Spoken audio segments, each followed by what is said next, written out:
Oke, untuk di video kali ini saya membahas mengenai perangkat gimbal stabilizer atau penstabil goncangan ketika kita mengambil video menggunakan HP.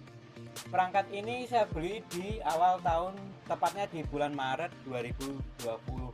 Kalau di sini itu awal pandemi corona ya, dan penerapan lockdown pertama. Rencananya perangkat ini saya beli untuk membuat konten sinematik untuk properti saya. Waktu itu saya masih di dunia hospitality atau di perhotelan di Jogja. Dalam waktu singkat saja saya bisa membuat beberapa konten promo dengan mengambil shoot-shoot yang bagus dibantu dengan perangkat ini. Mohon maaf, footage-nya tidak saya tampilkan karena propertinya sudah tidak ada sekarang. Dari beberapa perangkat gimbal yang pernah saya coba, linknya ada di video ini. Perangkat ini yang paling pas dan praktis, mudah menurut saya, dan lebih bagus daripada yang lain. Oke, untuk brand sekelas DJI sudah tidak perlu lagi dipertanyakan lagi atas kualitasnya. Dari segi hardware dan software benar-benar di-maintain dengan baik. Saya untuk brand lain itu kadang saya nyoba itu softwarenya masih patah-patah atau masih kurang smooth. Kalau ini sudah bagus. Untuk yang saya miliki ini DJI Osmo generasi ketiga. Sudah ada penerusnya generasi terbaru keempat. Bentuknya hampir sama seperti ini. Perbedaannya cuma di hand gripnya ini atau tatakan dudukan kamera menggunakan magnet. Malah itu yang kurang begitu saya sukai. Kalau magnet itu mungkin mudah lepas, apalagi saya orangnya ceroboh, mungkin magnetnya mudah kotor dan sebagainya. Kalau dari segi softwarenya itu sama saja. Perangkat ini saya belikan aksesoris tambahan, yaitu base dock standnya. Karena ini tipe yang saya ambil ada tipe Osmo Mobile 3 Basic.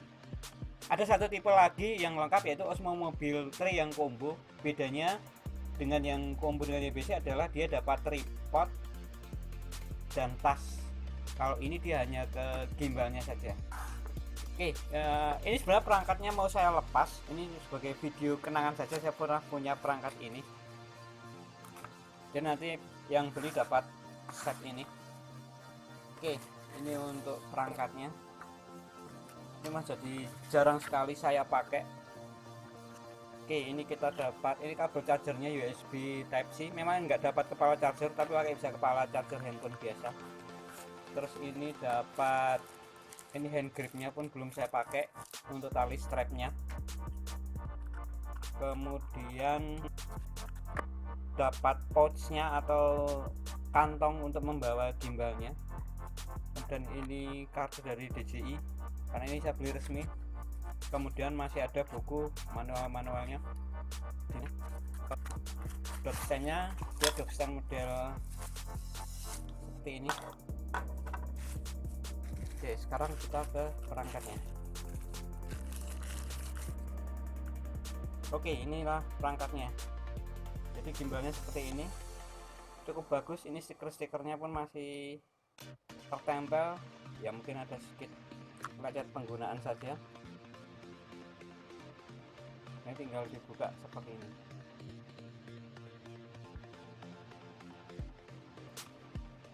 Untuk baterai dia masih awet banget. Kalau coba saya dudukkan,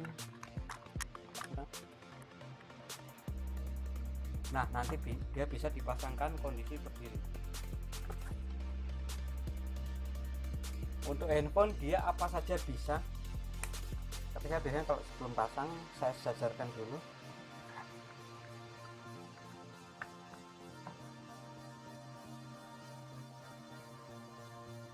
Untuk penggunaannya, Bluetoothnya jangan lupa untuk dinyalakan, tinggal dipasangkan. Ini dibuat agak stabil dulu, karena kalau nanti stabil baterainya bisa lebih awet lagi. Ya nggak perlu stabil banget, yang penting sudah.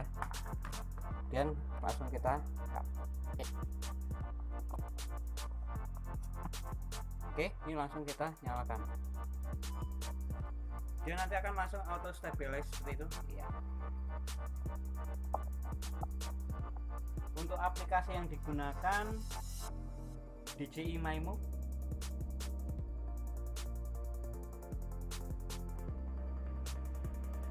dia langsung mendeteksi di sini device connect, langsung dia ke kamera. Oke, ini kita klik oke. Oke,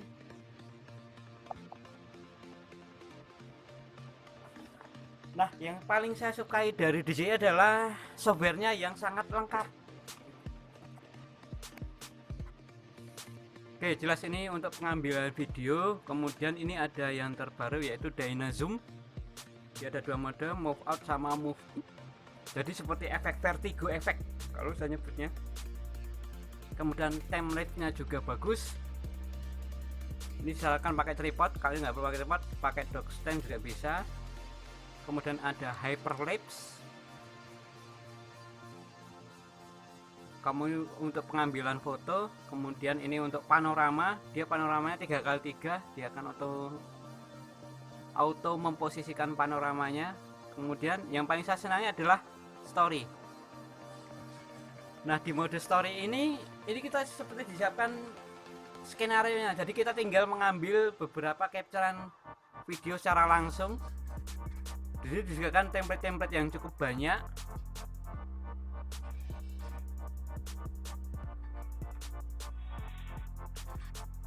Atau bahkan bisa kita custom, yaitu kita buat sesuai dengan selera kita sendiri.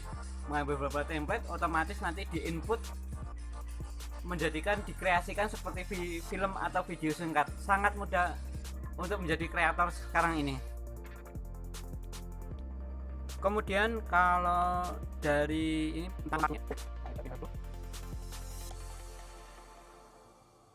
di sini untuk pengambilan resolusinya ini bisa menggunakan resolusi 4K 1080p atau 720. Ini disesuaikan dengan HP-nya, nanti akan mensinkronkan dengan kameranya. Kemudian ini ada beberapa glamour effect untuk mempercantik tampilan objek, terutama untuk manusianya. Kemudian di sini ada beberapa settingan. Hubung ke perangkatnya untuk mengaktifkan flashnya mau di on atau di off kan. Kemudian white balance-nya bisa diatur. Terus grid garis bantu. Kemudian ini untuk gimbalnya, ini untuk pengaturan gimbal juga ada di sini. Saya paling senang sport mode-nya, dia cepat banget dalam merespon gerakannya. Jadi gimbal lain itu lambat, kalau ini itu stabil dan cepat. Kemudian zoom speed-nya, untuk zoom speed-nya itu ada di posisi samping ini. Ini kita tinggal geser ke atas ke bawah untuk zoomingnya. Terus ini untuk tombolnya itu yang tengah ini joystick untuk mengarahkan gimbalnya mau naik atau turun. Kemudian ini tombol rekam atau capture kamera. Kemudian ini power on off. Dia udah USB Type C. Kemudian ini bisa juga dipakai untuk ngecas. Jadi ini kalau dibuka, ini port USB biasa. Dan ini baterainya awet banget. Saya pernah syuting 4 jam terus menerus sambil ngecas pun masih. Kemudian di belakang ini ada tombol trigger atau tombol reaksi cepat. Jika saya klik 2 kali di belakang, dia akan memposisikan ke default. Kalau saya klik 3 kali, dia akan merubah ke posisi kamera. Yang saya suka adalah ini pergerakannya sangat halus dan smooth. Dan gerakan motornya itu tidak ikut rekam, karena ada beberapa gimbal yang pergerakan motornya itu masuk terekam, jadi sangat kurang gimana ya, kurang halus lah, kurang silent. Kalau ini sudah cukup. Oke, sekian ini review tentang ini perpisahan saya dengan gimbal Osmo Mobile 3 saya, karena saya udah ada perangkat baru lagi untuk membuat konten. Jadi yang ini karena sudah tidak saya pakai, jadi saya mau lepas. Oke, terima kasih sudah menonton. Bantu saya klik tombol like, subscribe, dan share.